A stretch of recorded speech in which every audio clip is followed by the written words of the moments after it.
Eu vou começar, eu fiz Copa 74, 78, em 82, o meu comentarista, meu parceiro, o Sérgio Noronha.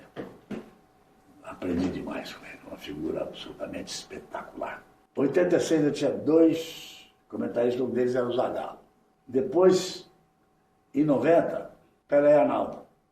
Em 94, Pelé e Arnaldo. Em 98 se agregou o Falcão. Em 2002, Arnaldo, Falcão, Casagrande.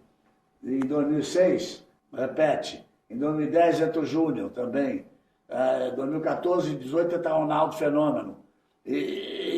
Então, como é que eu posso escolher a equipe de treinador? Ainda tem Reginaldo nessa lista aí. Eu acho que a que mais marcou, mesmo, quando eu fiz as Copas com Pelé e Arnaldo. O Arnaldo é um fenômeno. O Arnaldo é um fenômeno. E o Pelé, o maior de todos.